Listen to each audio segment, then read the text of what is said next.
मेरे पाकिस्तानियों, कल मैंने आपको साइफर के मुताल्लिक बताया कि वो साइफर की कहानी क्या थी।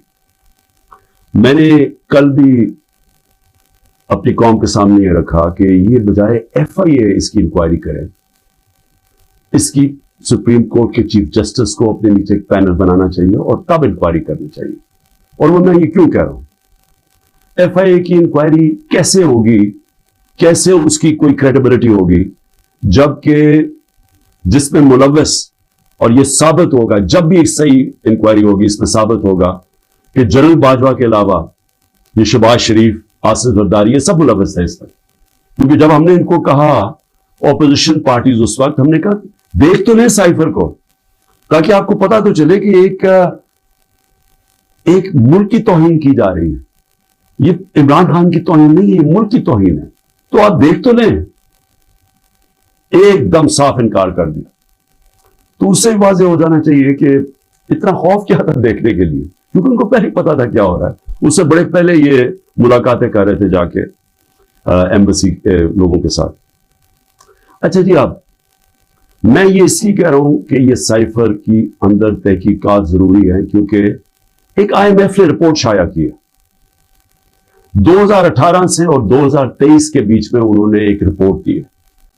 ये मैं जरूर चाहता हूं कि ये आप जो आप में से समझते हैं थोड़ी बहुत भी माइशत को, वो इसको जरूर देख लें। क्योंकि मैं जब कहता हूं कि मुल्क का इन्होंने बड़ा गर्क करके रख दिया है, कि वो गवर्नमेंट जो जबरदस्त परफॉर्मेंस दे रही थी, जो हमने अपने जितने भी टारगेट सेट किए थे, हमने आखिरी साल सब टारगेट से आगे निकल गए। टैक्स कलेक्शन सबसे ज्यादा हमने अपने टारगेट से ऊपर चले गए, एक्सपोर्ट टारगेट ऊपर ज्यादा मिला, रिमिटेंसेस जो बाहर से डॉलर्स आते हैं वो ज्यादा हुए जो हमारे टारगेट्स थे। आप सारे टारगेट्स जो हमने अपने आप को सेट किए थे उससे आगे निकल गए। तो उस वक्त ये गवर्नमेंट गिराई गई। तो मैं अगर ये कहता था तो मुखालिफ ये PDM वाले कहते थे कि जी ये तो, और दूसरे अपने बता देते कि जी नहीं, तो हमें तो बारूदी सुरंगें मिली और हमें ये हो गया। लेकिन अब IMF की रिपोर्ट आई, इससे पहले भी जरूर इकोनॉमिक सर्वे ऑफ पाकिस्तान पढ़ लें, जो इनके दौर में पिछले मई में शाया हुआ था, इनके दौर में हुआ था, जो अभी भी शाया हुआ, जरा उससे जरूर उससे भी देख लें वो क्या चीज सामने आती है कि जब एक साजिश के तहत जनरल बाजवा ने एक सिटिंग गवर्नमेंट को गिराया, तो इस कौम को कितनी तकलीफ उठानी पड़ी और उठा रही है तकलीफ। इसमें IMF की रिपोर्ट में यह वाज़ेह हो जाता है कि जो हमें हुकूमत मिली थी 2018 में, एक बैंकरप्ट हुकूमत मिली थी, सबसे बड़ा करंट अकाउंट डेफिसिट था, जिसे कहते हैं बैरूनी खसारा सबसे ज्यादा था 2018 में। उस हुकूमत को जब हुकूमत मिली, तो जो हमने इस्लाहत की और मुश्किल फैसले किए, उसकी वजह से मुल्क सिर्फ यही नहीं कि उस बुरहान से निकल गया, बल्कि कोरोना, IMF भी अब कहता है कि जो कोरोना का जिस तरह हमने उसका सामना किया, इतने बड़े चैलेंज का, एक वबा जो एक सदी में एक दफा आती है, उसका जिस तरह हमने चैलेंज किया, वो तारीफ करते हैं उसकी कि जिस तरह हमने मुल्क को एक क्राइसिस से निकाला। और फिर वो ये भी कहते हैं कि हमें मसले क्या है, जिसको कहते हैं कमोडिटी सुपर साइकिल। तेल की कीमतें ऊंची चली गई, कोरोना के बाद एक सारी एनर्जी की कीमतें ऊपर चली गई, सारी दुनिया में चली गई। तो उसका हमें एकदम, जो हम सही तरह जा रहे थे, उसका हमें प्रेशर आया। प्रेशर क्या आया कि एकदम हमारे जो डॉलर्स है वो ज्यादा बाहर जाने पड़े, क्योंकि हमारी जो इंपोर्ट्स थी वो बढ़ गई। तो जो हम बैलेंस कर रहे थे अपनी इकोनॉमी, उसमें मुश्किल आए। और हमने क्या किया, हमने अपने लोगों को महंगाई से बचाने के लिए, क्योंकि तेल की कीमत बहुत ऊपर चली गई थी, साथ फिर यूक्रेन की जंग का जैसी खतरा शुरू हुआ तो तेल ऊपर जाना शुरू हो गया। तो हमने तेल की कीमत नीचे रखी, पेट्रोल और डीजल की कीमत नीचे रखी। तो उसका वो कहते हैं कि हाँ, इन्होंने सब्सिडी ज्यादा दे दी अपने लोगों को बचाने के लिए महंगाई से। लेकिन उन्होंने साथ साथ ये भी तारीफ की कि हमने जो कदम उठाए उसने इकोनॉमी को संभाल लिया था। हम क्या उम्मीद रख रहे थे कि जो रूस से हमने तय की थी, जो सदर पुतिन से मैं मिला था, हमने उनसे जिस तरह हिंदुस्तान सस्ता तेल ले रहा था, हमने भी उनसे लेना था। और मीटिंग के बाद सदर पुतिन ने अपना एनर्जी मिनिस्टर भेज दिया था, हमाद अजहर, जो हमारे पेट्रोलियम मिनिस्टर थे, इनसे मुलाकात हो गई थी। बदकिस्मती से उस वक्त हुकूमत कराई गई और ये कह रहे हैं, IMF अपनी रिपोर्ट में कहता है कि उससे पॉलिटिकल डिस्टेबलाइजेशन से इकोनॉमी डिस्टेबलाइज होगी, यानी जो हमारी मायशत थी तो वो डिस्टेबलाइज का मतलब कि वो एकदम मार्केट जो थी उसके अंदर एकदम अनसर्टेनिटी आ गई। जब मार्केट की अनसर्टेनिटी का मतलब कि जब जो ट्रेडर्स होते हैं, जो मार्केट होती है, उसको जब यकीन नहीं होता कि अब क्या होगा, तो ये ही मैंने जनरल बाजवा को मैंने भी बताया और शौकत तरीन फाइनेंस मिनिस्टर को भेजा, उनको भी कहा कि इनको बताओ कि इस वक्त ना डिस्टेबलाइज करना, इनसे संभाली नहीं जाएगी। और वही IMF लगता है कि इनसे संभाली नहीं गई, इनको स्टेप्स नहीं थे, इन्होंने गलत पॉलिसीज बनाई, इनकी पॉलिसी से और ज्यादा माशी हालात बिगड़ते गए। और वही IMF लिखता है कि पाकिस्तान के लिए पिछले 14 महीने बड़े तकलीफ पे गुजरे। तो ये तो मैं कह रहा था तब से, और ये मैं बड़ी देर से लगा हुआ था कहने कि ये जो भी ये रजीम चेंज किया, जो साजिश की गई, इसकी कीमत तो पाकिस्तानी कौम ने उठाई। तकलीफ तो अब लोगों को हो रही है। जब हमें इन्होंने हटाया था तो महंगाई 12.4% थी, जिसके ऊपर शोर मच गया, महंगाई मार्च हो गई, हर किस्म का मीडिया के ऊपर शोर, पब्लिक में वो मीडिया वाले जो बकायदा आवाम में निकलते थे, जी चीजें बड़ी महंगी हो गई, दुनिया में चीजें महंगी हो गई थी। इंटरनेशनल कमोडिटी सुपर साइकिल था, दुनिया में एनर्जी की कीमतें ऊपर चली गई, महंगाई दुनिया में आ गई। 1970 के बाद दुनिया में सबसे ज्यादा महंगाई आई कोरोना की वजह से। उसके बावजूद 12.4% पे हमारी महंगाई थी और पिछले महीने 38% पे पहुंच गई थी महंगाई। अब थोड़ी कम हुई है और महंगाई कम होनी चाहिए इसलिए कि दुनिया में तेल की कीमत और एनर्जी की कीमत नीचे आ गई है। कमोडिटीज दुनिया के अंदर 35% उनकी कीमत नीचे आ चुकी है जब हमारी हुकूमत थी।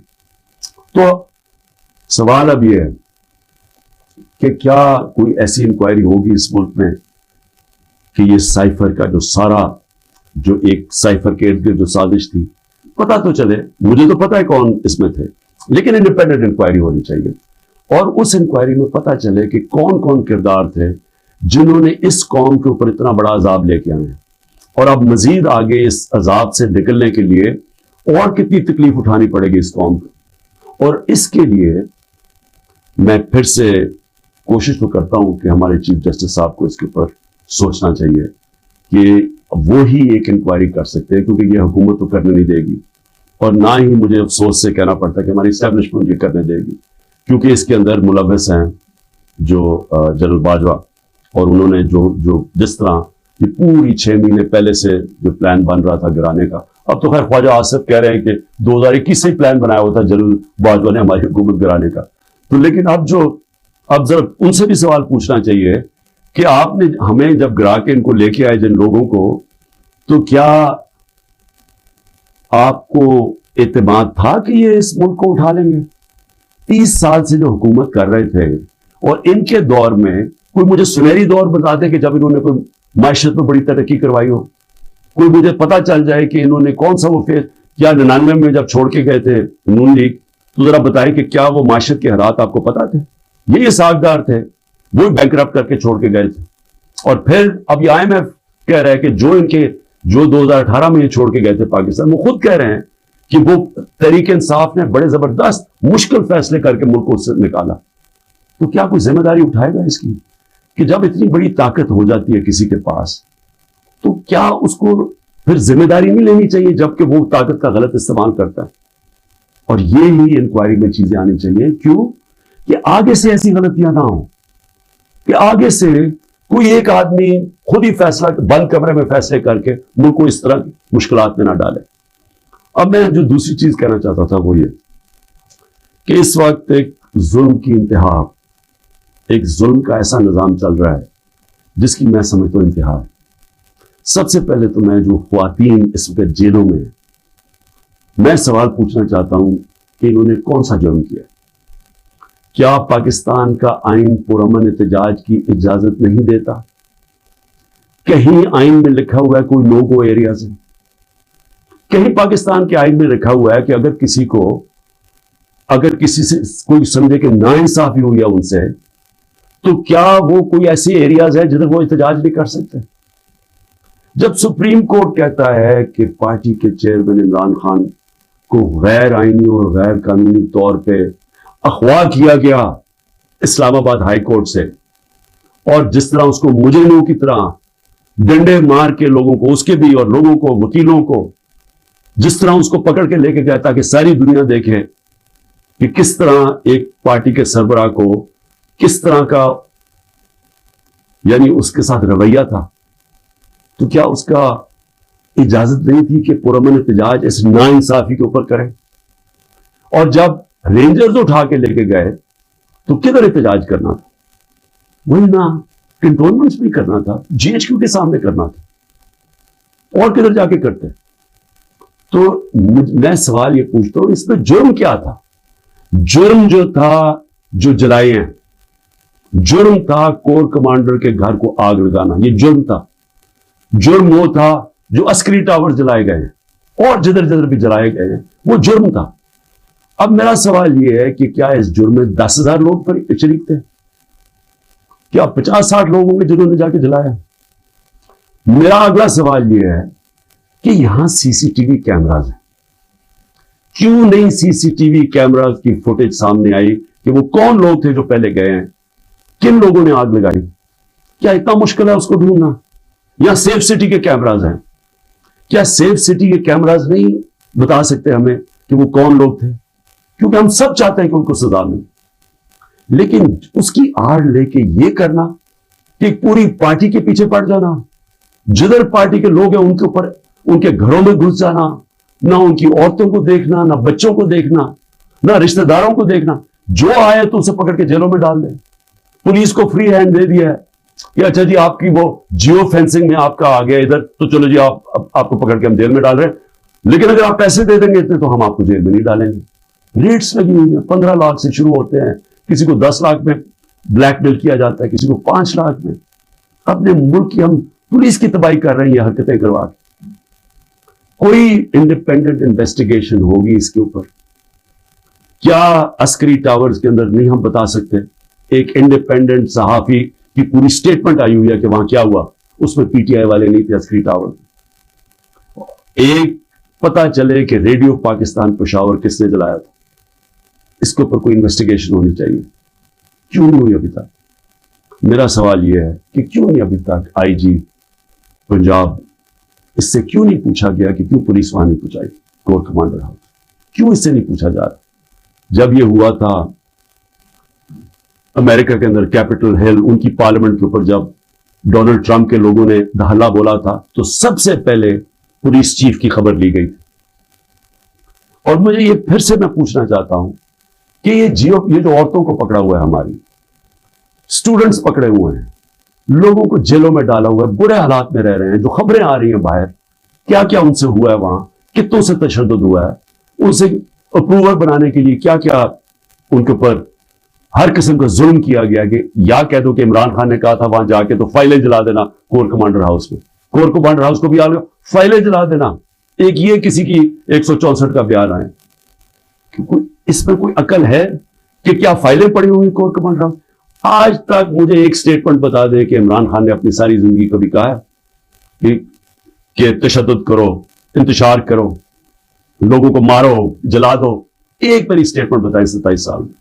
126 दिन का धरना था, पाकिस्तान की तारीख का सबसे ज्यादा प्रोटेस्ट था, लंबा। बताएं उसके अंदर कुछ किया, तोड़ फोड़ की, कुछ जलाया? आते थे अपना धरना, अब तकरीरें करके वापस चले जाते थे, शोर लोगों को देते थे। इसको जमहूरियत कहते हैं। मुझे यह बताएं कि यहां यह कहा गया है कि जी आप कैंटोनमेंट में थे और आपको जेल में डाल दिया। मुझे यह बताएं कि जो सबसे मुकद्दस जगह बरतानिया में है वो है प्राइम मिनिस्टर का घर, 10 डाउनिंग स्ट्रीट। मुझे बताएं हर दूसरे दिन वहां मुजाहरा होता है। आप 10 डाउनिंग स्ट्रीट चले जाएं, वहां आप हर दूसरे दिन कोई ना कोई आके मुजाहरा कर रहा होता है कि जी हमारे से नाइंसाफी हुई। कभी किसी के ऊपर कोई एफआईआर काटी है, किसी के ऊपर कोई गोलियां चलाई हैं? मैं ये सवाल पूछता हूं कि यहां 16 लोग शहीद किए गए डायरेक्ट फायरिंग से, 100 से ऊपर को गोलियां लगी, 3 की टांगें कट गई। मैं ये पूछना चाहता हूं कि जो, और एक पैरालाइज है, कभी किसी जमहूरियत के अंदर इस तरह गोलियां मारी जाती हैं और इंक्वायरी भी नहीं है। इंक्वायरी से पुलिस उनके घरों में पहुंच जाती है। जिनके जिनके गोलियां लगी है उन्होंने एक जगह डेड बॉडी नहीं दे रहा है कि नहीं, जब तक पहले आप कहें कि आप कोई कार्रवाई तो नहीं करेंगे। उनसे श्योरिटी लेते हैं कि आपने एफआईआर नहीं कटवानी। क्यों सीधी सीधी एफआईआर कटती है आईजीज के ऊपर। ये कैसे आपने गोलियां चला दी 69 लोगों के ऊपर? एक पुलिस वाले को गोली नहीं लगी, एक रेंजर, मतलब कि यहां से तो किसी के पास हथियार नहीं थे, तो आप 69 लोगों पर गोलियां कैसे चला सकते हैं? और फिर आपके सामने फ्रांस में एक लड़के को गोली लगी, 4 दिन फ्रांस के सारे शहरों में आग लगी होती है, 1000 बिल्डिंग्स और गाड़ियां जलाई जाती है, और खुलेआम लोग आपके सामने है कि उन्होंने पुलिस को पेट्रोल बम मार रहे हैं। उसके पुलिस ने तो कोई और गोली नहीं चलाई, क्योंकि वहां जमहूरियत है, आजाद है लोग। मैं ये पूछना चाहता हूं कि कोई इंक्वायरी होगी उन लोगों के ऊपर जिनके ऊपर गोलियां चलाई गई हैं, जिन लोगों की जानें ली गई हैं? क्या हम किसी को अकाउंटेबल रखेंगे? क्या इस मुल्क के अंदर कोई इंसाफ का निजाम है, या सिर्फ ताकतवर जो मर्जी करना चाहे जंगल के कानून की तरह वो कर सकता है? ये कैसे हो सकता है? चलिए, औरतों का मैंने शुरू में बात की, बच्चों को क्यों पकड़ लेते हैं? डॉक्टर अमजद का अभी उसकी मुझे कल मैसेज आई, 13 साल का बेटा। डॉक्टर अमजद तो घर था नहीं, 6 दफा उसके घर छापे पड़ चुके। उसका 13 साल का बेटा और उसका एक भतीजा था, वो कोई 18 साल, उनको उठा के ले गए। सारी रात वो उसके ऊपर कपड़ा डाल के 13 साल के बच्चे को फुराते रहे। लेकिन जो एस्टेब्लिशमेंट को फिक्र करने की बात यह है कि हर जगह पुलिस क्या कहती है, जी हम कुछ नहीं कर सकते, हम मजबूर हैं, ऊपर से पैगाम आए। ये जो हम जुल्म कर रहे हैं, ये हम नहीं करना चाहते, ये हमें पीछे से पैगाम आए। ये हर जगह से ये खबर आती है कि जी हम तो छोड़ना चाहते हैं, लेकिन क्या करें जी, वो ऊपर से प्रेशर डाल रहे हैं, सारा डाल रहे हैं एस्टेब्लिशमेंट के ऊपर, सारी नफरत उसके खिलाफ कर रहे हैं। ये तो कोई दुश्मनों की जरूरत नहीं है। ये जो सारा जुल्म किया जा रहा है, ये अब पुलिस अपने ऊपर से उतार रही है। ये जो घरों पे भी जाते, जी हमें ऑर्डर है कि घर तोड़ दो, लूटते हैं घर के, जिनको सबक सिखाओ। बच्चों को पकड़ना, औरतों को पकड़ना। और ये हाल है कि ज़मान पाक में अब ये हाल है। जरा मैं आखिरी बात कर रहा हूं। ज़मान पाक में क्या होता है, या एक नाई आता है हर थोड़ी देर के बाद, जो गार्ड्स भी हैं या काम करने वाले, वो एक दफा आता है, उन सबके बाल काट देता है। वो 3-3.5 घंटे के लिए, 4 घंटे तक वो बैठ के बाल काट देते। वो नाई ना आए यहां, सारे पूछे किधर चला गया वो नाई। उसको जब भेजा आदमी के, जी पता तो चला, तुम आए क्यों रहे? उसने हाथ ऐसे पकड़ लिया, कहते जी मेरे पुलिस पहुंच गई और पुलिस ने कहा कि तुम 3.5 घंटे ज़मान पार्क में क्या कर रहे थे? उसने हाथ छोड़ लिया कि जी मैं नहीं आ सकता। तो यानी ये हालात है कि ज़मान पार्क में आना जुर्म हो गया। ये किधर पहुंच गए हम?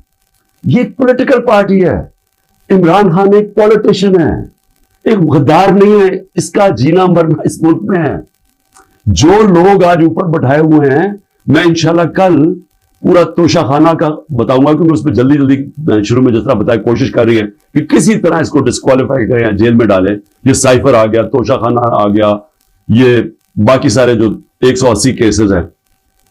लेकिन वो जो लोग ऊपर बैठाए हुए हैं, कुछ देखा है उन लोगों का? कौन है वो? ये इसके कौम के बड़े बड़े मुजरिम हैं। वो लोग हैं जो 30 साल से जुर्म कर रहे हैं, जिनके ऊपर इतनी फाइलें हैं उनकी चोरियों के ऊपर।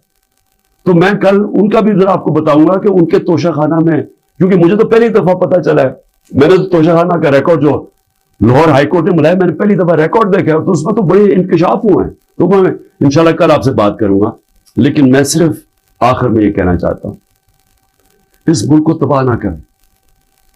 जब एक कौम में अच्छे बुरे की तमीज खत्म होती है, कौम तबाह हो जाती है।